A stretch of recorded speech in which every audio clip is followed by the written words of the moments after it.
Partido Social Cristiano está con nosotros. Alfredo, buenos días, gracias por acompañarnos. Primero, suerte en su gestión, designada el fin de semana pasado.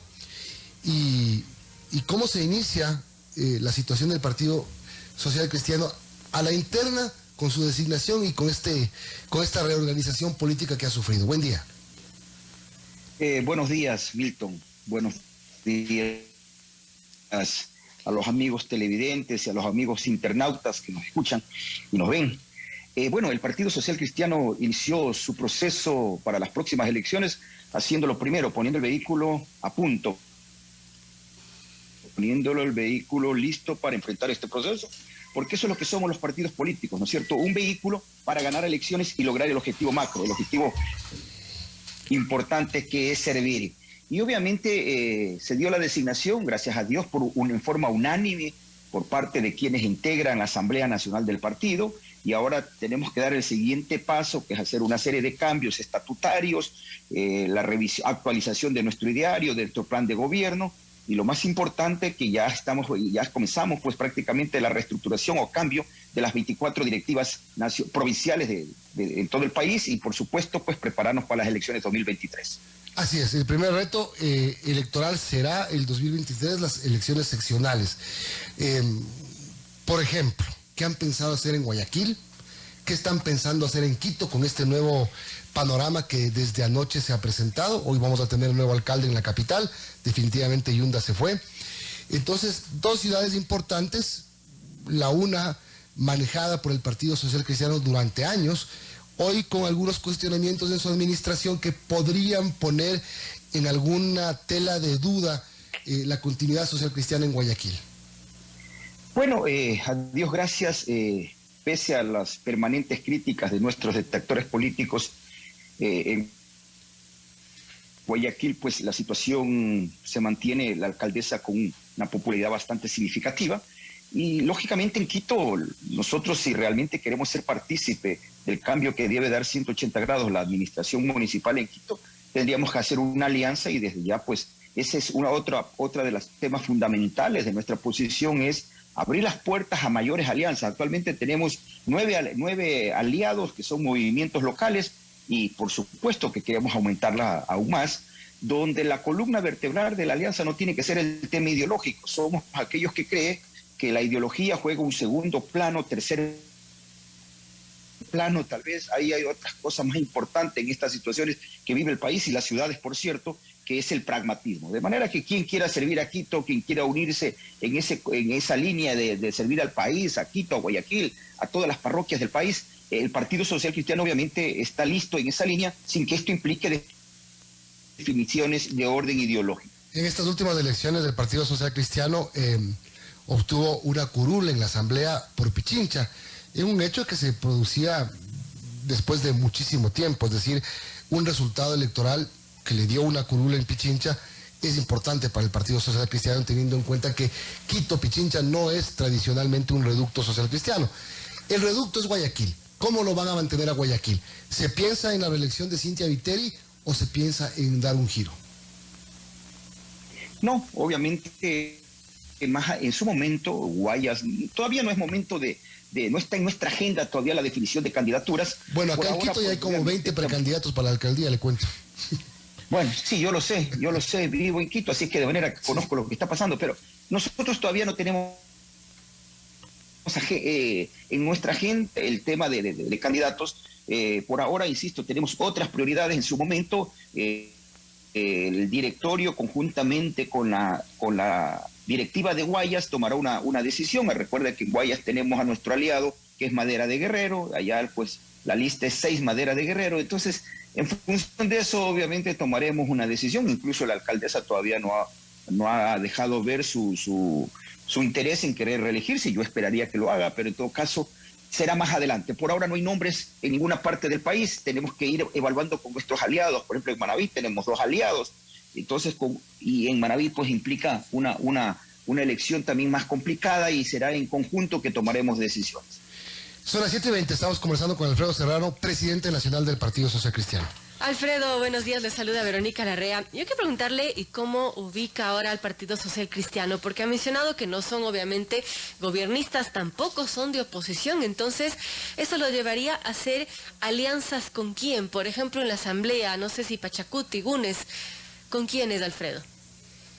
Buenos días, Verónica. Qué gusto compartir con usted este espacio. Bueno, no tenemos que hacer alianza con nadie, Verónica. Nosotros respondemos por 14 votos, hubiésemos podido responder por 18, pero el gobierno se encargó de virlarnos 4 asambleístas, porque llegamos 18 a la asamblea, de manera de que una vez que se rompió, o el gobierno rompió la alianza con nosotros, no estamos obligados a hacer alianza con nada. Allí estarán los 14 votos del Partido Social Cristiano en la asamblea para respaldar todo aquello que conste en el plan de gobierno que conjuntamente con Guillermo Lasso escribimos en el CNE. Ahí estarán en el documento firmado entre Guillermo Lasso, entre Creo y nosotros, del acuerdo político. Por cierto, en ese plan y en ese acuerdo jamás se habló de impuestos porque era obvio. Nosotros habíamos puesto como condicionante, como tiene que ser, no puede ser de otra forma, no ponerle impuestos al pueblo ecuatoriano. De manera de que en esa línea seguiremos actuando. Hoy el gobierno ha hecho una propuesta de incrementar impuestos principalmente a la clase media, al pueblo ecuatoriano, a la gente que más en este momento necesita liquidez. Le ha hecho una propuesta el gobierno de quererle poner impuestos y por supuesto ahí estaremos nosotros para oponernos. El gobierno ya lo sabía de antemano, o sea, no es nuevo. Acuérdense, nosotros, plan nuestro de hace muchos años, plan de gobierno nuestro es no subir impuestos. Esto tampoco nos hace de que nos vayamos a la otra orilla, ¿no es cierto?, a decir a todo no al gobierno. Hay que rescatar lo positivo. Dijimos en su momento, ojalá el CAL, que por cierto no estamos en el CAL por una perversidad de este gobierno al armar la nueva mayoría. Entramos con 18 legisladores, Creo entró con 12, y sin embargo Creo tiene 2 vocales y nosotros tenemos 0 vocales en el CAL. Nos hubiera gustado que el CAL lo califique, más allá de que tenía sus problemas discutibles, por cierto, de orden constitucional. Nosotros hacíamos votos porque lo califique, pero ayer el CAL ha decidido no negarlo. Por cierto, en esto hay que tener mucho cuidado. El gobierno en su boletín de prensa, una vez más, mete las de andar, como decimos vulgarmente. Habla de que el proyecto. Sí, solamente le dijeron, es como cuando usted va al SRI a hacer un trámite, ¿no? Y no llevó un documento, le dice, ¿sabe qué? Regrese. La señora de recepción le dice, regrese cuando traiga los documentos completos. Eso es lo que le dijo el CAL. Vaya a hacer bien las cosas, no puede poner tantas materias en un solo proyecto y en definitiva le están diciendo, ponga el tema laboral en un proyecto y ponga el tema tributario en otro proyecto. Aquí le quiero hacer una pregunta a usted como ex legislador.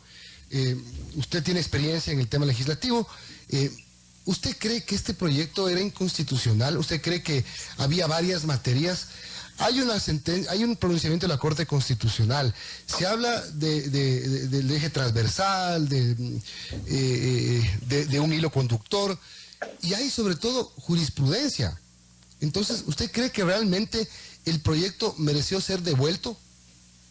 No, nosotros incluso, yo personalmente... Más allá del tema político, porque el pronunciamiento político de muchos fue, discutamos por favor porque es una oportunidad para la Asamblea. Sí, pero más allá del tema de conveniencia política, el tema legal.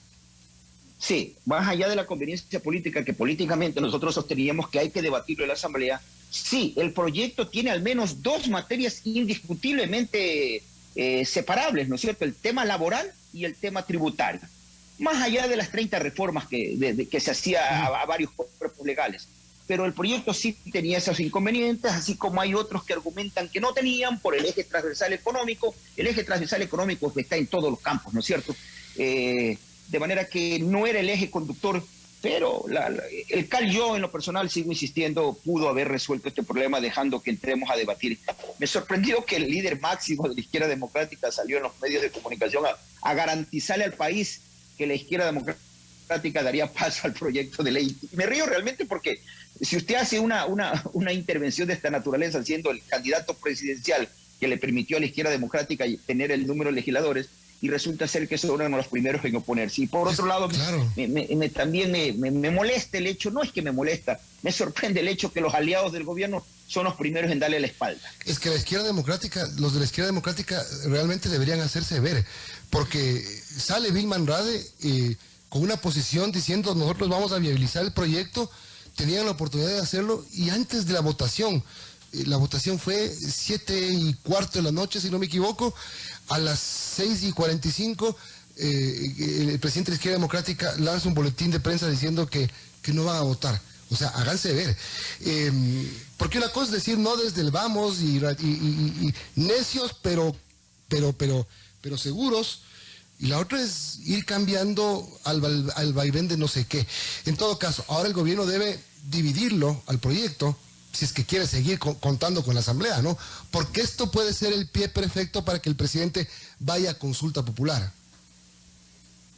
Claro, y nosotros al menos tenemos ya una posición. El gobierno lanzó la consulta popular como una especie de amenaza a la Asamblea. Y lamentablemente la presidenta de la Asamblea y ciertos asambleístas la tomaron de esa forma. Oiga, una consulta popular, perdónenme, no es una amenaza, es una oportunidad que tenemos como ciudadanos para participar en este debate. De manera que una vez que existen estas controversias claras entre la Asamblea y el gobierno, lo lógico es que dejemos que el mandante, ¿no es cierto?, resuelva este problema.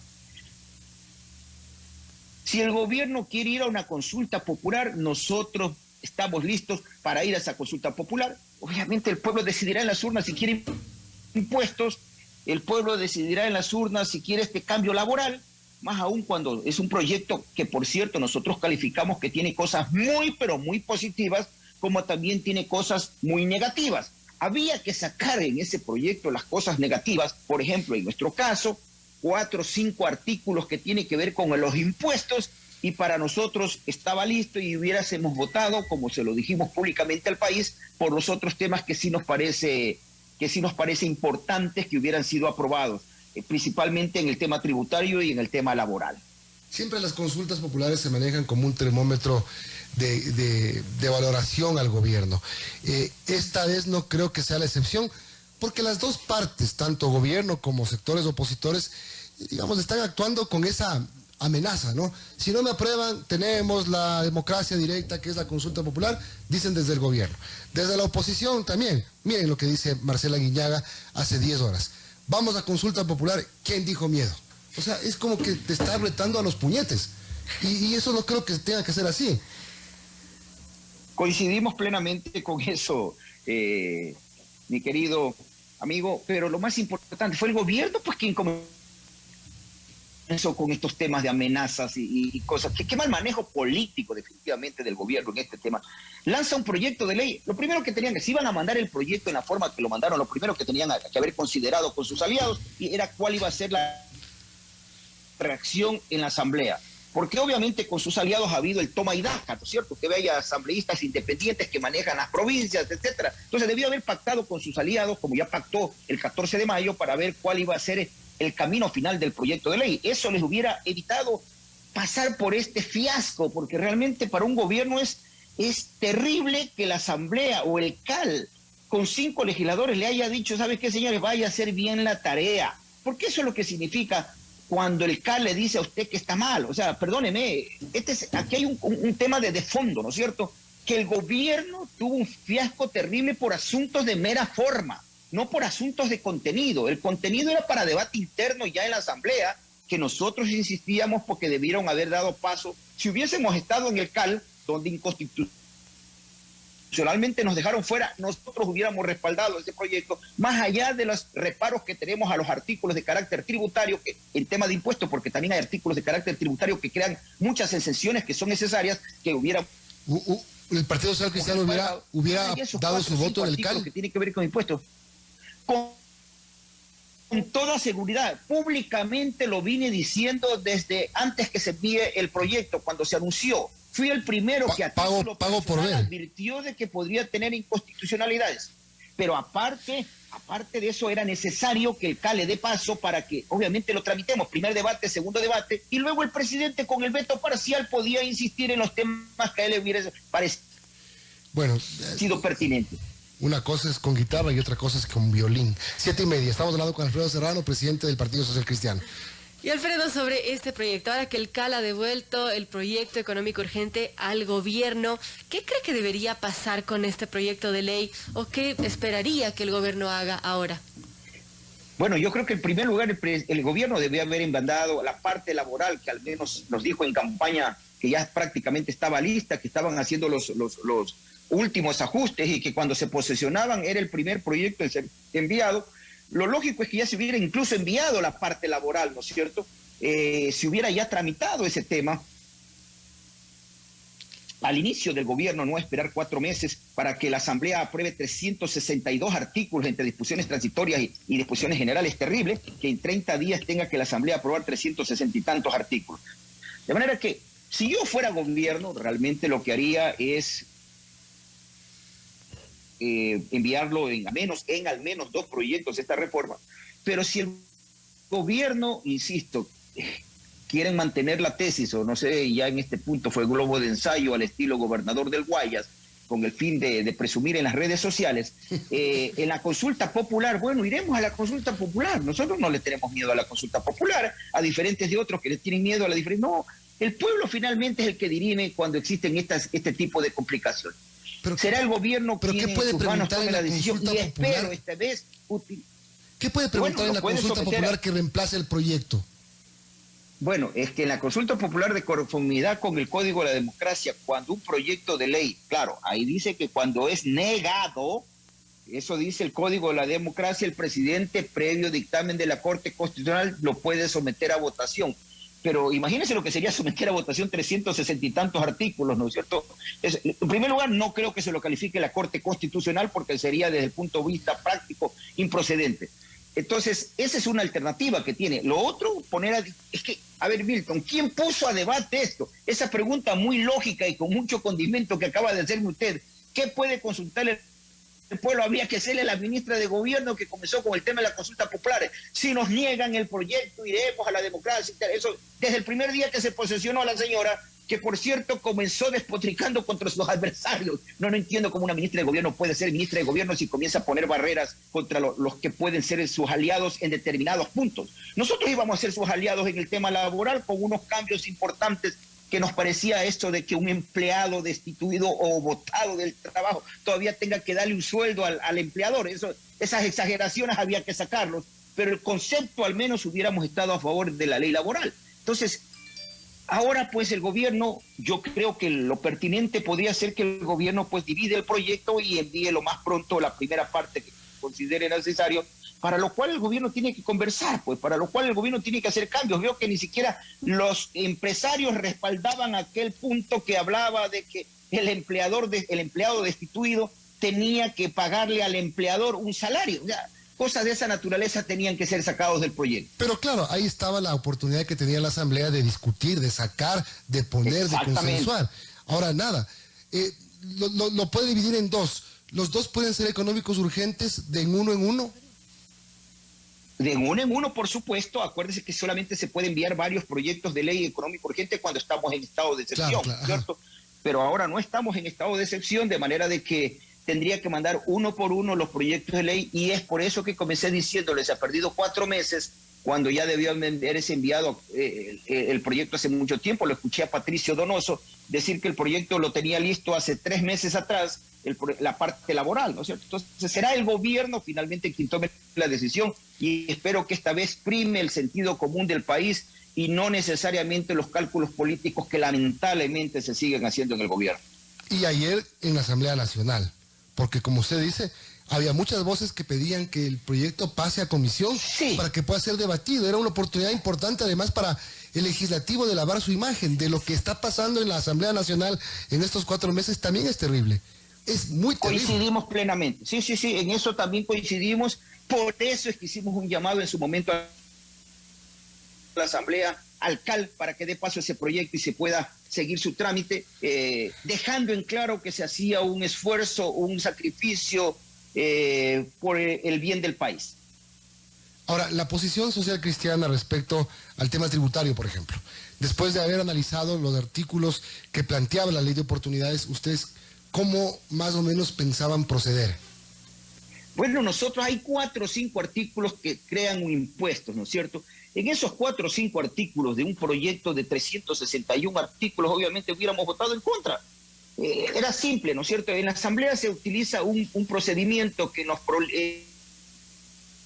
los artículos controversiales se los deja de lado para luego votarlos uno por uno. Hubiera sido eso. Y en esos artículos los socialcristianos íbamos a votar. No estamos de acuerdo con incrementar el impuesto a renta, no estamos de acuerdo con eliminar las deducciones del impuesto a la renta, que son terribles, por cierto, y lo cual incrementa otra vez el impuesto a la renta. No estamos de acuerdo en el impuesto al patrimonio, porque los llamados ricos lo único que hacen es trasladarles impuesto a los pobres a través de mecanismos subiendo el precio de los productos finales. Dicho esto, por cierto, esto que estoy diciendo lo decía en campaña Guillermo Lasso cada vez que se lo preguntaban. Y el otro tema, obviamente, hubiese sido de que por la venta de bienes inmuebles que le están grabando cuando usted no tiene como giro del negocio el tema inmobiliario, era impuesto a la renta. ¿De cuándo acá vender un bien inmueble es impuesto? No es una renta, es un ingreso nada más. De pronto incluso usted está vendiendo por emergencia un bien que lo está vendiendo en precio menor del valor del mercado por emergencia, no le pueden clavar impuestos por eso. De manera que en esos temas no hubiésemos estado de acuerdo y hubiéramos votado en contra, pero nos parece que hay temas muy importantes en el tema tributario que eran necesarios, las exenciones, la eliminación del 2% a los microempresarios, que realmente es una permanente bomba que tienen ahí los pobres microempresarios que tienen que lidiar con el SRI en ese tema. El crear mecanismos definitivamente para evadir la elusión tributaria y aumentar la base para que más gente pueda aportar al sistema tributario son positivos, pero lamentablemente el gobierno con los impuestos lo complicó el tema. Ahora, Alfredo, si es que obviamente el Partido Social Cristiano ya ha mencionado, no va a apoyar ninguna alza o creación de impuestos, ¿cómo podría el gobierno tener ese dinero si es que le hace falta? ¿Cuál sería la salida a corto plazo? Bueno, en campaña política nos hacían esa pregunta nuestro candidato Guillermo Lasso, y Guillermo Lasso lo contestaba de la siguiente forma: tenemos que bajar los impuestos para recaudar, tenemos que crear condiciones para lograr inversión que llegue, tenemos necesariamente que reducir el gasto público. Y daba el ejemplo de una familia, ¿no es cierto? En una familia normal, cuando bajan los ingresos, es decir, cuando el papá o la mamá dejan de trabajar, lo que hacen obviamente es ajustarse los pantalones, el cinturón, perdón, lo que hacen es ajustarse el cinturón, como decimos vulgarmente, y reducir los gastos. Esto es lo que contestaba Guillermo Lasso, que para la fecha ya sabía cuál era la crisis. Acuérdense que en plena campaña nos tocó enfrentar, o en plena crisis sanitaria nos tocó enfrentar la campaña política, y ahí estuvimos arriesgando la vida, ¿no es cierto?, al lado de Guillermo Lasso, respaldándolo para que gane las elecciones. Entonces lo que nosotros solamente exigimos, y por exigir que se cumplan las ofertas de campaña, nos han dicho que somos opositores. No, ¿de cuándo acá exigir cumplir la palabra, exigir cumplir lo que usted firma, se convierte en oposición? Los políticos es tiempo que comencemos a cumplir lo que ofrecemos en campaña política. Bueno, tenemos que terminar, Alfredo, pero una última pregunta. Políticamente ustedes en un futuro inmediato sí se ven conversando con el gobierno, al final seguirán siendo más las cosas que los junten, creo, y el Partido Social Cristiano, que las deberían separar, aparte de los resentimientos de los líderes de los dos partidos. Porque también hay gente que los sigue poniendo más cerca del correísmo. No, a ver, Víctor, nosotros no necesitamos conversar, necesitamos actuar.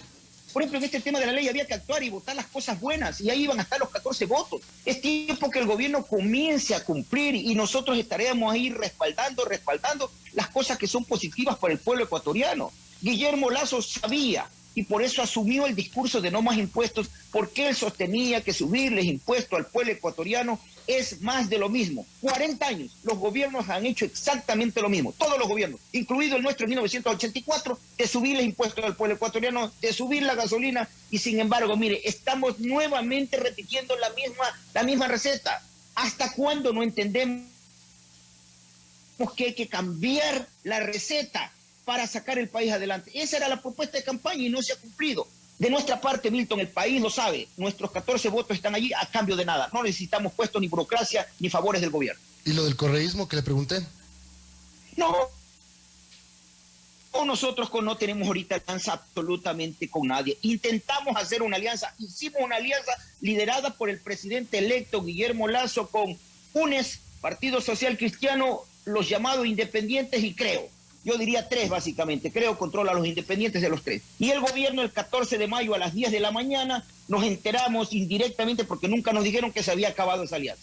De manera que el Partido Social Cristiano a la fecha, desde ese momento ha venido actuando autónomamente, independientemente y vamos a seguir actuando de esa forma. No tenemos que hacer alianza absolutamente con nadie porque no somos gobierno, porque no somos oposición.